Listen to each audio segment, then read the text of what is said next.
Welcome to the Social Blueprint Podcast, where society meets culture and culture drives business. So, whether you are a thinker, a creator, or a doer, stay with us to uncover the stories that are influencing the world we live in right here on the Social Blueprint Podcast. Pricing strategies and cost reduction in business startups. Karibuni tena. I'm so happy to be doing this.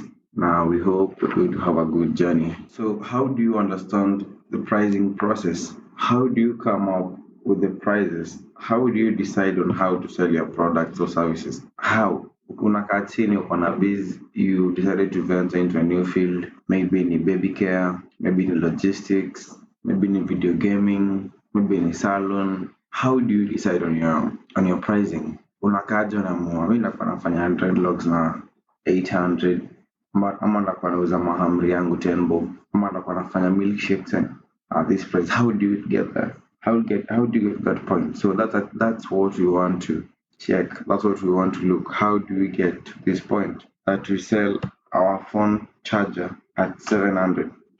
So this is the process of pricing. Number one, lazima you understand the cost in your business. What are some of the costs that you face as a business? We have the fixed costs such as rent, salaries. We have variable costs such as shipping costs, delivery costs. So how do you get your cost? How do you arrive at your cost? How do you calculate your bandwidth? That's another thing. Then we have the total cost. So you take the variable cost plus the fixed cost. Then you take the total cost against the cost against the product. So you will only price the product or the service against the cost. That's one process of determining a price. Then number two, before you determine a price, you have to study your market. Angalia your soko and make sure you know well the people in the market, what they demand, the rate at which they demand, the quantity they demand, and the type they demand. So on demand, after you've analyzed the demand, when the product you are getting to sell is on high demand, you often have high prices for the product. But when the product you're about to sell is on low demand, it replicates the same. You're going to sell it on lower prices. Number three, you check on the market condition before you set a price. You check on the market condition. For example, some markets are seasonal. We have the festives. During the festives, things like food, fashion, holidays sell. So you look at the market condition. I'm mentoring industry B, and in this industry, this is the peak season. This is the low season for the industry. So you set your prices based on the market. Then number four, on the pricing process, you look at your audience. You look at the type of clientele. Yeah. So you check on them. How much can they pay? Say wanaweza moktobo kadongapi, or how much do they have, or how much are they willing to pay? You look at their purchasing behavior, their purchasing power. So after you've studied that, you might decide to do a laundry service at 1,000, or you can do a laundry service at 800, depending on their purchasing power and their purchasing potential. Then number five, you study competition. You go around, you look for the people who venture into the same field, and you see how much they are pricing, so that when you're coming into the market, you don't set some crazy prices that will make your business struggle to be where you want it to be. So you study the market, the pricing of your competitors, analyze whether you are offering something superior or you're offering something the same. Yeah. So with that kind of process, you can get the best price, or you can get the best way to come up with your price. Then why do you have to set a price? Why do you have to go through the pricing process? Why do you need to have that all kind of process for your business? Number two is for profit maximization. You set the prices against the cost incurred to get the profit to ensure the continuity of the business. Another objective of price strategy is market penetration. You want to get to the market. The market is so flocked, but as an entrepreneur, even if you're going to venture into a very flocked market, the only thing that will get you to the top of the flocked market is your strategy. So another objective of pricing objective is Market penetration. You're coming in with a service, you want to be on top of the market. The market is so flocked. What you do, you lower your prices. When you lower your prices, you attract more customers to your product, and they really enjoy and they really need it. Then another objective is premium pricing. This is whereby we have very oil in clothing. We have some brands that they really hike price of their products. For example, we have iPhone, Apple. We have clothes brands, Givenchy, Gucci and Gabbana. They determine the price depending on what they offer because they offer luxury. Then we have survival pricing. This is whereby you set prices just to cover the cost and survive in highly competitive markets or in tough times. So you just make prices because the market condition is already hard and you need to do something. You need to get something. You need to work on something. So you just give out prices to just cover the cost and get something little for survival. It's called survival pricing. Yeah. So you're out there. You have gathered all the factors of production again, and sasa you want to come up with strategies on how to do your pricing. And you're wondering, what is the best strategy for your business? What is the best strategy for your services to price your services or your products? So we're going to talk about strategies, pricing strategies, and I just want you to know that each strategy has its advantage depending on the business model, product type, and target market. So we're going to talk about a vast number of strategies, but again, it depends with the market, your target audience, and business model. So our number one strategy, we have the cost plus pricing. Um, cost plus pricing ensures a profit margin, but does not account for demand competition. Like when you use the cost plus pricing strategy, this means you're only going to get the cost of the business, the total cost. Then you have a line or a very linear profit margin. So it's not determined by the demand of or the competition around. It's just about the profit margin. That's the cost plus pricing. It happens so much in micro SMEs and in fast foods and snacks. Then we have value based pricing. This is setting of prices based on their perceived value to the customer rather than the actual value. What do I mean? It's someone walks into your shop, you look at them, you feel like they're potential spenders. They can get something out of their pocket to pay for whatever service you're giving or product. So it's the perception value of the customer rather than of the product or service.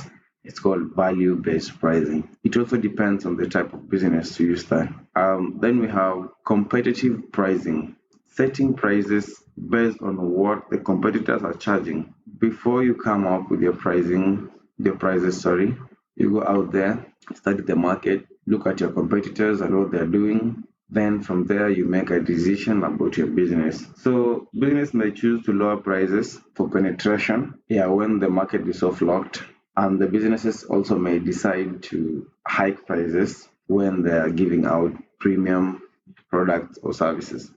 So it depends on the biashara gani you are working on, the biashara gani you are looking forward to start. So each strategy depends on, again, the type of business model you want to venture in. So we have the penetration pricing. The penetration pricing means introducing a product at a lower price to gain or to services. You come into the market with the lowest of prices to attract and bring on customers to your business. Yeah, then we have the skimming pricing. Skimming pricing means it's about new janja that happens. Especially on startups. They set high prices initially and lower it over time. It's used in innovative products. Let's say, like right now we have the iPhone 16 out there in the market. It is very expensive at the moment, but with time, the value will be depreciating and the prices will be revised over and over again and to be sure be lowered. So that's skimming pricing. We come at a very high price, then we go down, go down, go down. So that's skimming, high to low. penetration low to maintain low or to probably high. Then we have the dynamic pricing. You adjust prices in real time based on the demand, competition, or market condition.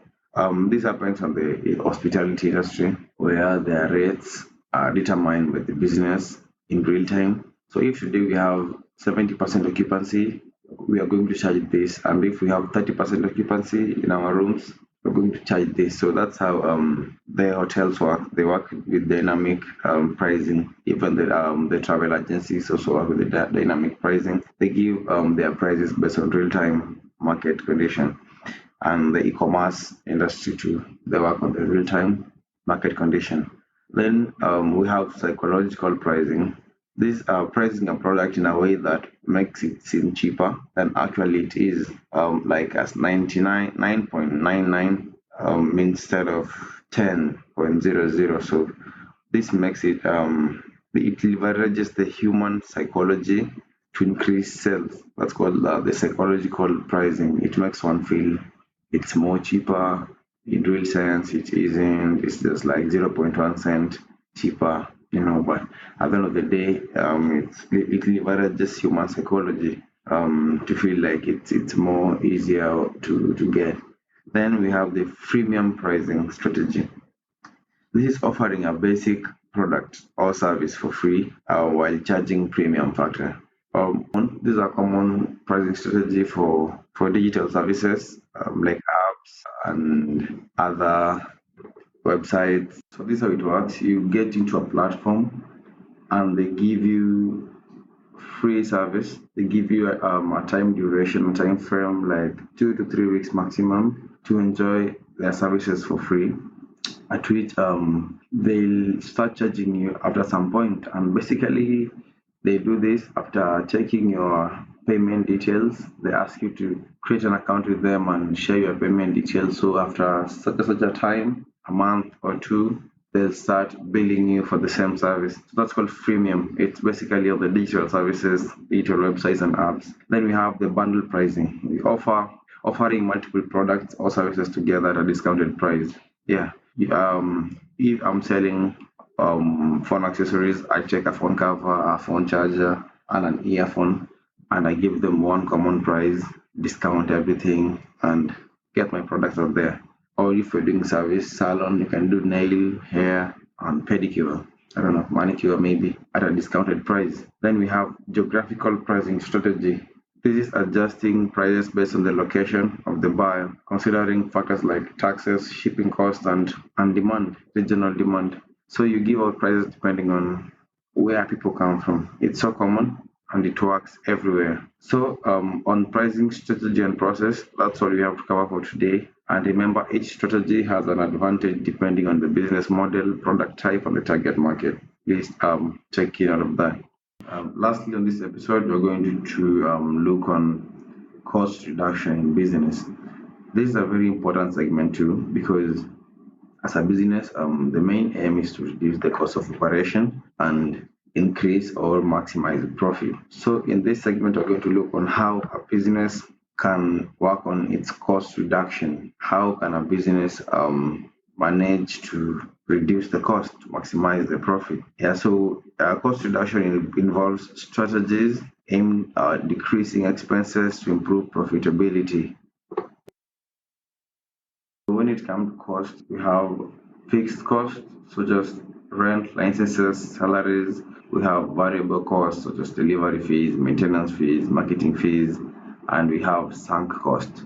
Sunk costs are costs that necessarily we don't need them in our business. We can do without them, but we decide to cost for them in our business. So they are like extra costs that are absolutely unnecessary, and that's where a lot of businesses make mistake. For example, when your business doesn't require internet. I know we're in the digital era and almost all the businesses require internet, but you require internet, yes, but you use it for only 1 hour in your business, but you have made a subscription for 6,000 in a month, but in a day in your business you can only use it for 1 hour. That's very expensive, and you can as well as buy an hour offer for 20 shillings or something. So such kind of stuff, that's what we call the sunk cost. Snacking at your business, the business money, taking off your money for snacking and doing all that. That's sunk cost. So we are not going to talk about sunk cost because sunk costs can be easily avoided, can be easily be eradicated. So we're going to talk about fixing variable and fixed cost. So, number one, we have automation as a way of reducing cost. When I talk about automation, I talk about artificial intelligence. Again, depending on the business, we have some business with over 5 employees, 10 employees, 15 employees, and some tasks can be automated. I'm not advocating for unemployment, but again, when it comes to business, business has become so expensive, and we're only looking at reducing the cost of operation, of the operational cost. So again, you can look into AI. There's some services that can be offered by AI, like inventory management, bookkeeping, on SMEs. Then number two, we have outsourcing. This is hiring third parties to perform an non-core activity. Perform an non-core activity. Now, like we have the IT, the HRs, because you maybe in your firm you will not need an IT guy or an IT personnel to show up every day because probably you don't face IT problems or you have reliable systems. So as a business, you can always outsource these kind of professionals like the HR whenever you need them. So it cuts you the cost of paying them through the year. You only pay them when they show up. You only pay them when you need them. You only pay them when they offer the service. So it's third party sourcing, outsourcing. And then we have energy efficiency in your business. Always ensure when the machines are not in use, you should always minimize the power consumption to reduce the bills, to reduce the expenses. Then we have negotiating with the supplier. This means that whenever you started a business and maybe you are not so clear about the business, it's your first experience and you found your supplier and it's been supplying you since you started, and it reaches a point you feel like the supplier can do something about the prices. So it's called regenerating contracts. You call on your supplier, reach out to him, tell him about your business, tell him about how you feel about his prices, tell him how you wish him to price the product in your favor. So it helps reduce the service cost. So normalize talking to your suppliers, normalize engaging with your suppliers whenever you feel it's necessary to save the business, to ensure continuity, and to reduce cost.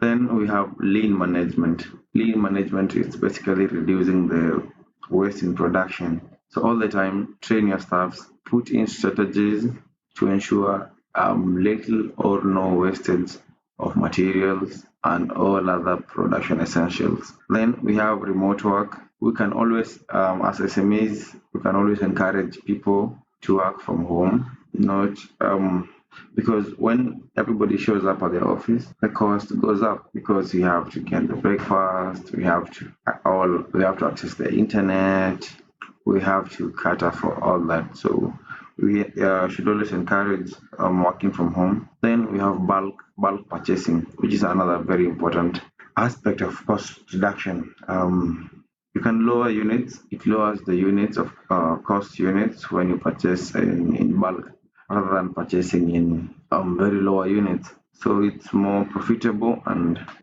then lastly, and the most important one is training and development.